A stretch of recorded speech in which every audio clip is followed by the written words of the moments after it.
Mấy gì lắm á. Qua cầm đi. Mảng luôn à.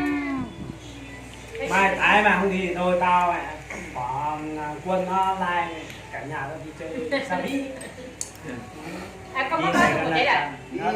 Từ lúc một người tôi đi tâm một này. Không đi xe buýt thì ấy lắm mình đi xe quân này thì cháu quen với nó thì Xe đi taxi hả?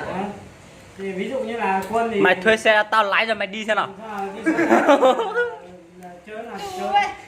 Chơi qua xe chơi Mẹ cho mày hư mẹ tao ấy mày. Mày chết làm gì?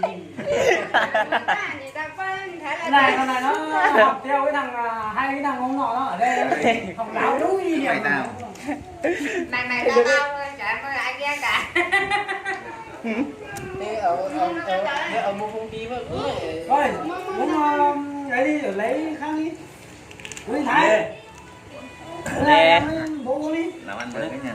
Làm biết. Thôi mày thuê xe tự lái đi mà. Đi tốt, chả sợ đâu. Ông bằng 3 xe sao? Cháu coi. Tại ủa sao? Bằng rồi thì cứ thuê xe chạy thôi. Vâng, đi tốt mà. Hai tháng rồi của hàng trăm trên nó trăm nó ra những ngon bảy tủ nó tổng ấy mà bởi vì chạy lúng tổng mình chạy lúng